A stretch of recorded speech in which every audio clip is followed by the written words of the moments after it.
All right, well, hey, this week I wanted to talk about a book that I'm literally just finishing reading this week. I'm just getting through the final little pieces of it, the epilogue and stuff. Really fascinating book to read, and it's by Miroslav Volf, this Exclusion and Embrace. Really fascinating book. It's not a small one, it's a little over 400 pages long. It is really information dense. Sometimes on other books, I can cruise a little fast through them, like get through, get the gist of them, move on, buzz through the stories and things.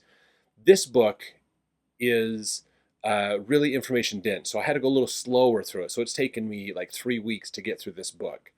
Um, it's a really fascinating book. So Miroslav Volf is a gentleman who grew up, I believe, in around Yugoslavia.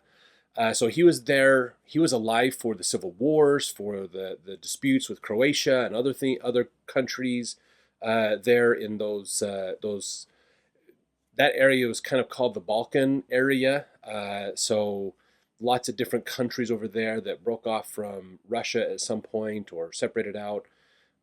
Yugoslavia, if I remember right, doesn't exist today. I'd have to look that up. But a couple of those countries broke up into smaller countries. I know Czechoslovakia broke into two.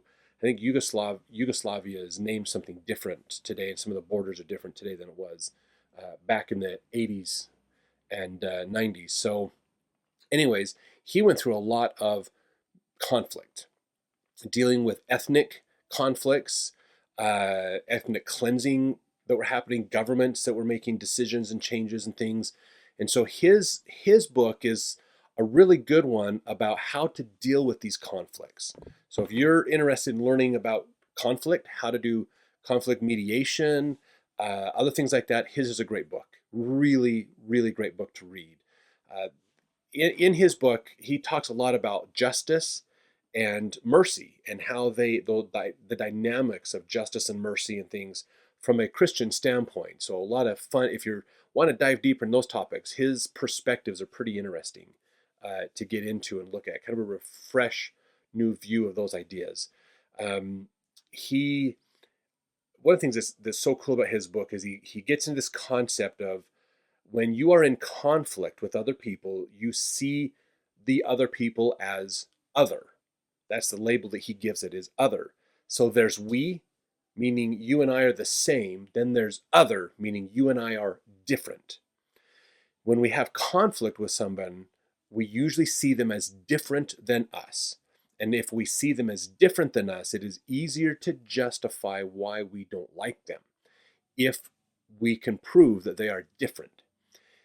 If we show they're the same, it's hard to hate them because I have to judge myself the same as them if we are the same. I'm in the same boat, therefore the judgment applies to both of us. If we're in different boats, then I can judge you differently than me. So that's kind of the gist of what he's talking about. If you want to dive real deep into that, that's what he gets into. And he talks about this idea. He uses kind of a spatial metaphor to talk about turning away from each other. So again, when you're in conflict, instead of facing each other, you turn away from each other. And so now you are different than each other. You have distance between you, and you're not looking in each other's directions. You're not recognizing each other. You're avoiding each other. So that is this outward, this other perspective. In order for real change to happen in a conflict, at least one of the parties needs to be willing to turn to face the other. When we turn and face the other, that's his metaphor for realizing that we are the same.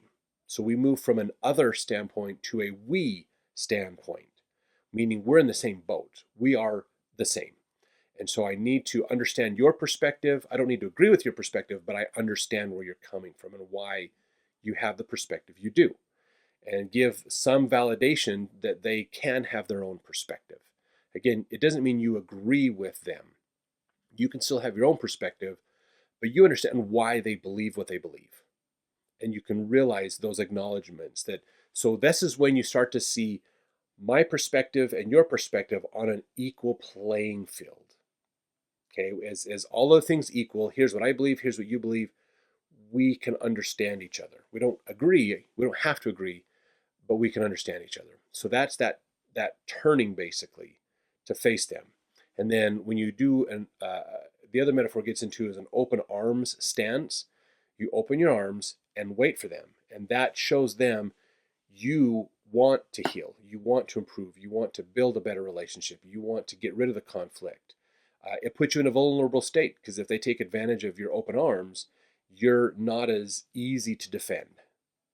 If you keep your arms, if you notice, like in fighting and boxing, they keep their arms closed in because it's easier to defend. If you keep your arms out here, it's harder to defend. So it's the metaphor is you turn to them, acknowledging the equality between the two of you, and you open your arms in an embrace. You're not embracing them, but you're open to having an embrace with them. That puts you in a vulnerable state, but that vulnerability and that charity and love for other people will help them see, oh my gosh, maybe they do care about me. And then that will encourage them to want to turn around and come embrace you, and conflict gets resolved and taken care of. So that's what he's talking about, these ideas. He's using the concepts in a talk about like nations and governments, and so bigger organizations doing these kinds of things, and the complexity that goes with them. But it still works on an individual basis as well.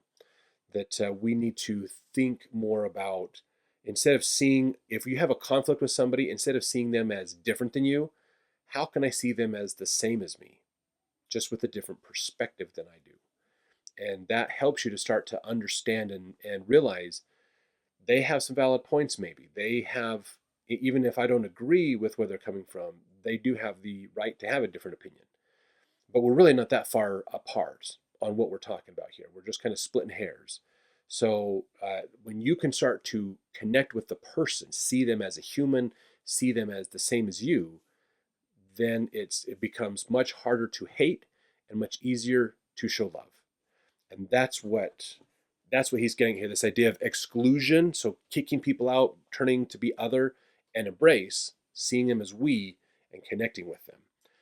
So really fascinating book. I would really recommend it. Again, if you want to dig into Christian doctrines of justice and mercy, forgiveness, those kinds of things, he's got quite a unique perspective on it, which is more of a scholarly perspective than a religious perspective, but he does use the Bible to talk about some of the concepts he brings up.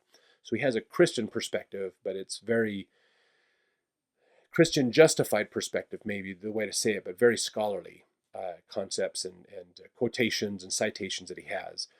But fascinating, like really a good book to dig deeper into those things. If you want to get into like conflict resolution, peace building, those kinds of things, this should be a textbook for you to read. It is very information dense, so you have to really think about when you read, you'll read a couple sentences and then have to pause for a second to think about it. Make sure you understood what he just said before you move on. So it's not one you'll go fast through, but really a good book. Absolutely recommend it for the reasons I've stated. And so, yeah, that's what I've been reading, and I'll be starting another book next week. So we'll talk to you later.